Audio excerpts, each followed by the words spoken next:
Hello, my name is Kasey Aderhold, and I am an earthquake seismologist working at the Incorporated Research Institutions for Seismology, or IRIS. The following presentation was recorded at an IRIS all-hands staff meeting and serves as an introduction to the actions we are taking to address racism in the geosciences. IRIS has made a real commitment to justice, equity, diversity, and inclusion. This is something we are, as an organization, pushing hard on. Our board of directors is 100% behind this. They're encouraging us to push forward in this area. From my own perspective, there are many organizations right now, professional organizations, geoscience organizations and facilities that are trying to address these diversity, equity, and inclusion concerns and to improve the diversity of the geosciences and the STEM fields in general. But I'd like to, I have the hope that our efforts in this space will really be seen as putting us in a leadership role. It's not just something that we can do, but I think it's something we can do extraordinarily well and really be a leader in this area.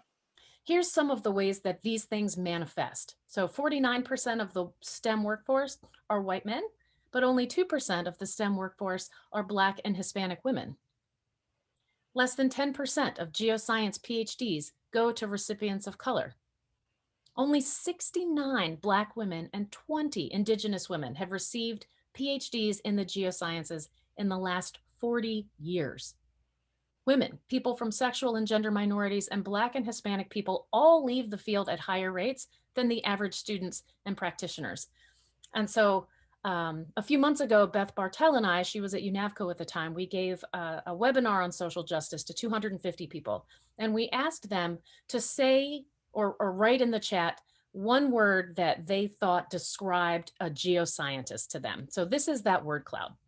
I want you to take a minute and look at what you see. This is the expression of both what we see, our explicit bias, our implicit bias, and it tells us the types of people that we see in this space, the types of people that are currently welcome in this space, and this gives us something to think about in terms of what we want to change. So back in June of 2020, IRIS made a public commitment, a public statement on racism in the geosciences and trying to address the issues, systemic racism, and issues that have prevented the geosciences from becoming fully diverse and representative of the whole of our whole population. So we produced a written statement on this, committed to take action in this area, and committed to report publicly on those actions that we take. And you can find the written commitment that we made on the website. There'll be references to the website as we progress here, but you can find that information on the website, that commitment, and also the first of our public reports on what we've been doing. So after making that commitment, one of the things we did was to form a diversity, equity, and inclusion working group. Eventually that we added justice to the name of that. And as many of our peer groups out there in this space have framed that as justice, equity, diversity, inclusion, or we kind of casually refer to it as the JEDI group. But we formed an initial team.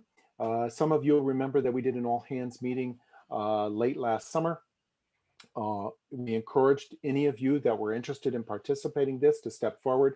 A number of you did, thank you very much. And we ended up expanding the team out to a total of 9 people. And I'll just read through the names of the people that are on this JEDI team. So Kasey Aderhold, Wendy Bohon, Jeph Mathurin, Krystin Poitra, Rhonda Porter, Marlo Swanson, John Tabor, Mary Templeton, and myself. So the IRIS Anti-Racism Action Plan is, as Bob said, our response to the call for a robust anti-racism plan for the geosciences. which was a petition that was posted last summer by some of the geoscientists that Bob acknowledged earlier. Each of 15 calls from that petition is quoted verbatim in our action plan, followed by Iris's response of how we plan to act. And so when Bob gathered the initial JEDI working group last summer, Kasey Aderhold and Wendy Bohon fleshed out this plan with input from the group at that time. Then as the group grew in August after the town hall meeting, the ideas and the plan grew as well.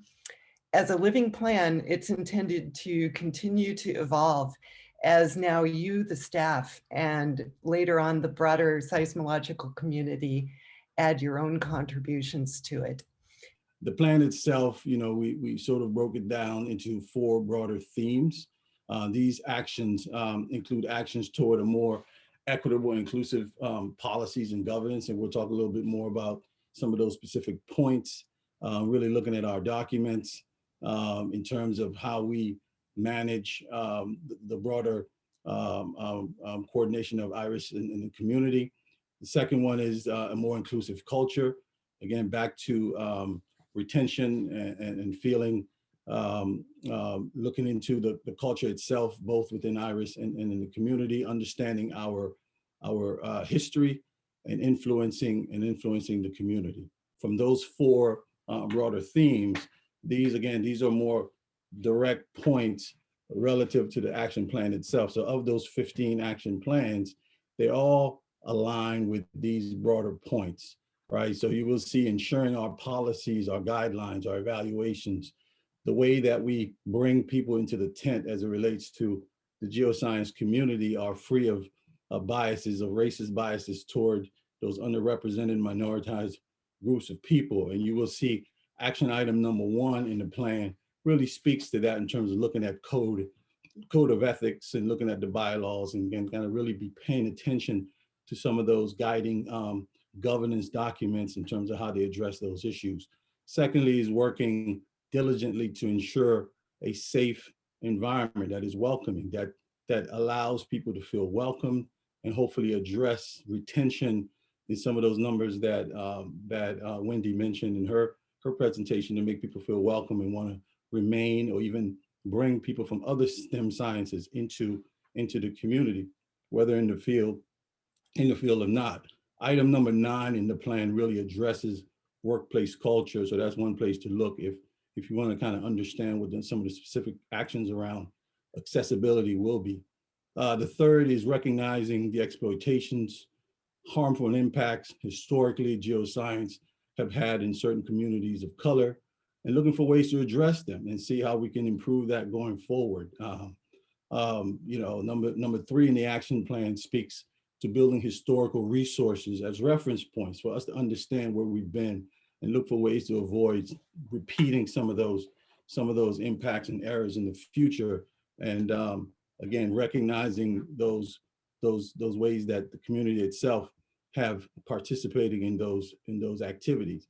And the last is to creating impactful training, creating learning opportunities, and that will allow us to have conversations that we're having today, so people can speak to their experiences and allow other voices to be heard, and do so in a very constructive manner.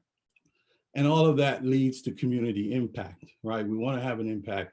We don't want to just talk about these statements and these actions and not go into the execution and actually make an impact on the community.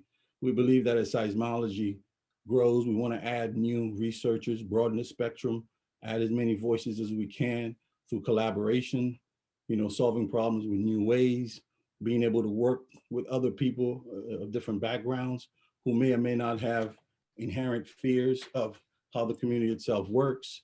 And then us as a staff, both now and in the future, that we can enjoy a safe, welcoming, inclusive environment.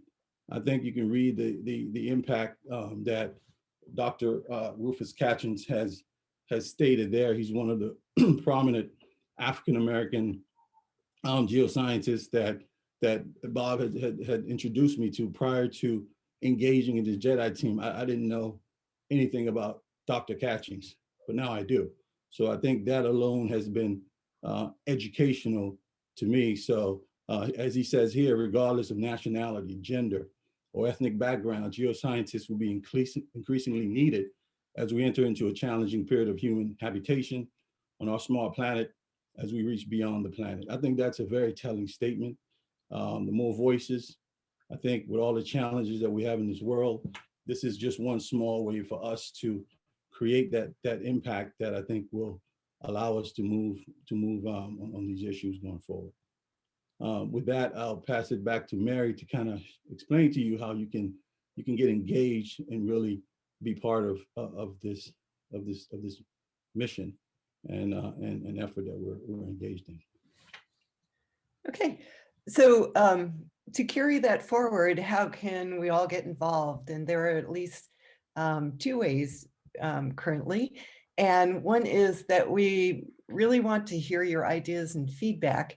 And to do that, you can email the JEDI working group at jedi@iris.edu. Alternatively, if you go to the JEDI webpage, there's a feedback form there where you can either leave feedback anonymously, or if you choose to include your email address, then it can begin a dialogue with the JEDI working group. Please go to our website for more information on the IRIS Anti-Racism Action Plan. On this webpage, you'll be able to scroll through, see the information that we presented here today, and review the action plan. The actions that we plan to undertake are all summarized here.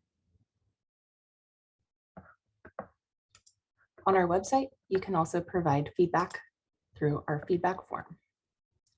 Thank you for your attention. Please get in touch with any of us at IRIS if you have any questions. We look forward to hearing from and supporting this new generation of seismology leaders in our field.